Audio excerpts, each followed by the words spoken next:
続き、収入は低め血圧は高め司令官コンス君です。今回のテーマは軽バン3車種比較プラス1。私司令官コンス君は自分のエブリィを含めて軽バンの3車種にすでに試乗済みです。キャンプブームが過ぎ去った今、そのブームは車中泊へと移行しました。そして今なお車中泊用車として一番熱い視線を浴びているのはこの軽バンなんですね。なので今普通の乗用車から軽バンに乗り換えようかなと考えている人、これ結構いるはずなんです。そんな軽バン乗り予備軍の方に向けて分かりやすく丁寧に、そしてエブリィビーキであるこの私も極力客観的な視点で軽バンという車を紐解いてみたいと思います。なお、車のスペック、寸法とかカタログ燃費とか装備品ですよね。こういった類のものはネットやお店で分かるものなんでやらないです。基本乗った感じ、使ってみた感じを中心に話を進めていきたいと思います。まずは軽バンとはバンライフとか言いますけれども、このバンって一体何なんでしょうか。これ日本では貨物車、いわゆる4ナンバーのことを指します。で、これは規格が決まっていて、要は人が座る面積よりも荷室の方が大きくなければ4ナンバーにはならない、4ナンバーにできないんです。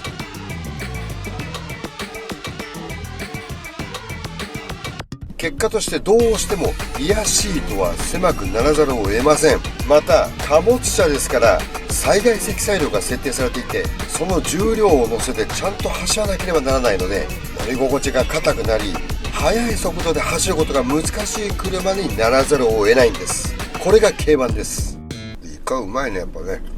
最高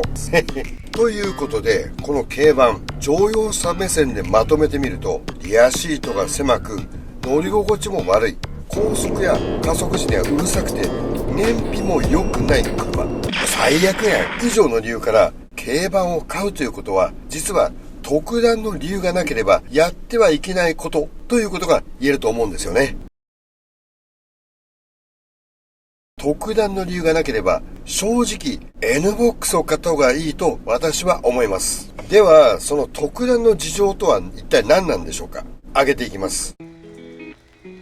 維持費を抑えながら普通車と同等のスペースが欲しい、子供の自転車を運ぶなど大きいものの積載が頻繁にある、2人以上で車中泊がやってみたい、バイクを積みたい、あと軽貨物の仕事をする可能性がある。それではこの3車種各社の違いを見てまいりましょう。大前提としてエブリィとハイゼットカーゴは軽貨物車として専用に設計されたものなんです。スペースがかさばるエンジンという部品を床下に搭載したキャブオーバー形式の車なんです。一方 N 版は N ボックスという乗用車を4ナンバーの規格に合わせて手直しした車。エンジンが客室、乗っているところの前にレイアウトされたボンネットタイプ、いわゆるこれ普通の乗用車と同じなんですね。こういう大きな違いがあるんですね。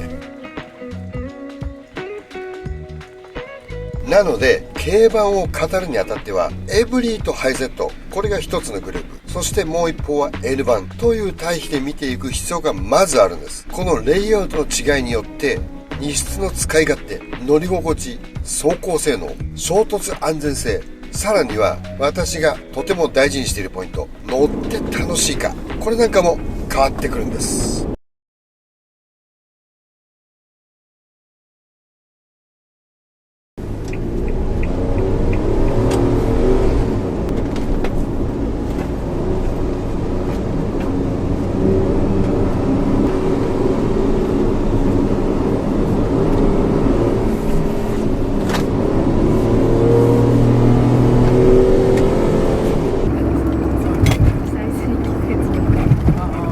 うわー、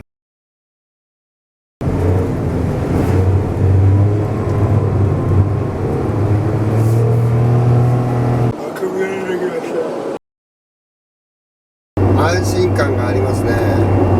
勝手にまっすぐ走ってくれる感じ。ステアリングもいい意味でだるいんで、長距離を高速乗る場合はいいと思いますね。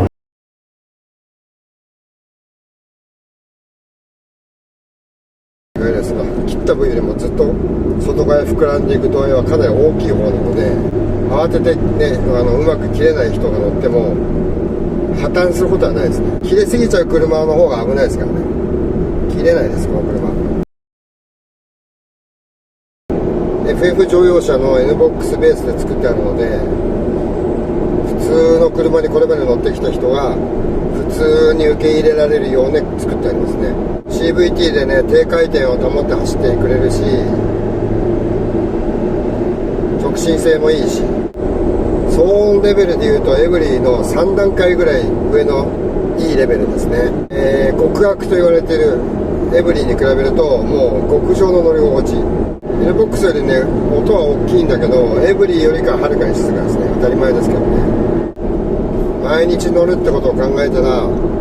エブリィよりハイゼットの方がいいし、ハイゼットよりもこっちの方がさらにいいかもしれないですね。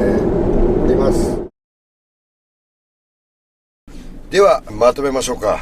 軽バン世界にどっぷりと浸りたいのならエブリィかハイゼットカーゴ、こちらを選びましょう。スポーティーだが乗り心地が悪いエブリィ、対して乗り心地が良いがややまったりしたハイゼットカーゴ、この2社はスポーティーさと乗り心地、これがトレードオフな関係で、もう一つの世界 N 版は乗用車派生の車であるがゆえ、よく言えば快適な軽バン、悪く言えば中途半端な軽バン。エブリィ、ハイゼットに比べると選択に注意が必要な車なんですね。正直ね、私でしたら N ボックス買います。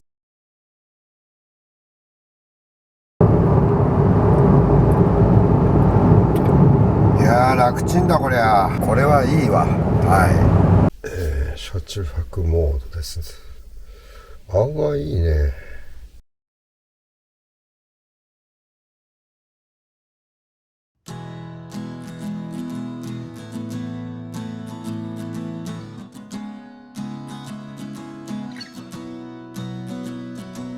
N1 は静かで乗り心地よく上質な軽バンと言えるでしょう。 FF 車なので 4WD をあえて選ばなくとも雪道で安定して走るとこなんかはとてもいいと思いますよ。衝突安全も強いでしょうしね、きっとね。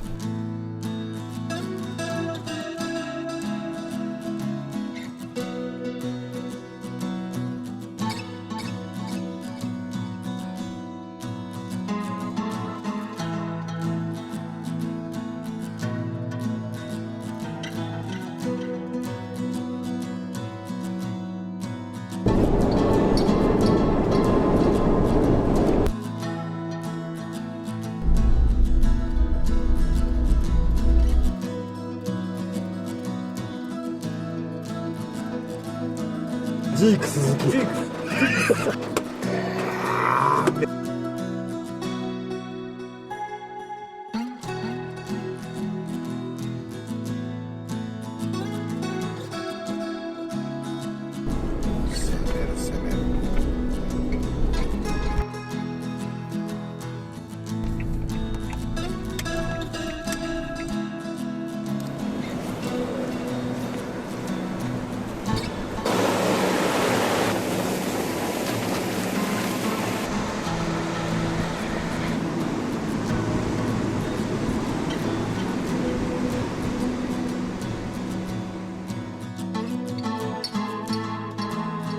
今回の動画のお味はいかがだったでしょうか。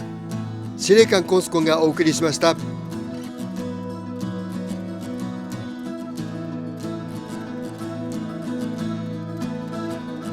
おっさんは生き延びることができるか。